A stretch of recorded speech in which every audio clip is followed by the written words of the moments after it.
નમસ્કાર દર્શક મિત્રો, મિરર ઓફ ધી વર્લ્ડ ન્યૂઝમાં આપ સૌનું હાર્દિક સ્વાગત છે।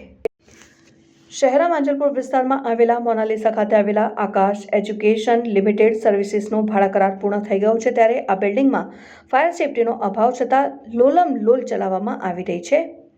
ગુજરાત રાજ્યના સુરત તક્ષશિલા અગ્નિકાંડ, રાજકોટ ખાતે ગેમ ઝોન અગ્નિકાંડમાં નિર્દોષોએ જે વિદ્યાર્થીઓ અને અન્ય નાગરિકોએ જીવ ગુમાવ્યા છે, તે જ રીતે તપાસમાં ફાયર એનઓસી અને ફાયરના સાધનોના અભાવ જેવી લાપરવાહી સામે આવતા ગુજરાત હાઈકોર્ટે ગુજરાત સરકાર પાસે રિપોર્ટ માંગતા રાજ્ય સરકાર સફાળી ચાકી હતી।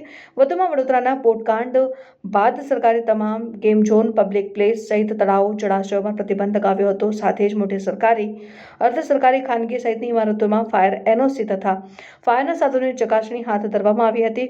5 મહાનગરોમાં ઠેર ફાયર એનઓસી તથા ફાયરના સાધનોની તપાસ હાથ ધરી સીલ મારવાની કામગીરી હાથ ધરવામાં આવી હતી, જેમાં વડોદરા શહેરમાં પણ ઘણી બિલ્ડિંગ, ઓફિસો, ક્લાસીસમાં સીલ મારવાની કામગીરી કરવામાં આવી હતી। પરંતુ એક કહેવત મુજબ સમર્થ વ્યક્તિને કોઈ દોષ લાગુ પડતા નથી। તે ઉક્તિ મુજબ વડોદરા શહેરમાં આવેલા માંજલપુરમાં મોનાલિસા ખાતે આવેલા આકાશ એજ્યુકેશન લિમિટેડ સર્વિસ ખાતે 800 થી વધુ વિદ્યાર્થીઓ જ્યાં અભ્યાસ માટે આવે છે, જેની 190 થી વધુ શાખાઓ છે, તેવી આ સંસ્થાનો છેલ્લા 2 મહિનાથી ભાડા કરાર પૂર્ણ થઈ ગયો છે।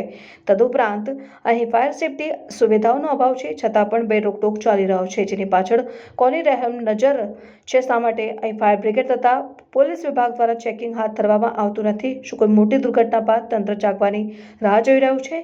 શહેરમાં કોઈ ગરીબ કે પછી મજબૂરી વર્ષ વ્યક્તિ ટેક્સ ન ભરે તો તેની પ્રોપર્ટી સીલ થઈ જાય છે। દંડ સહિત વેરાની વસૂલાત કરતું પાલિકા તંત્ર શા માટે અહીં કોઈ કાર્યવાહી કરતું નથી?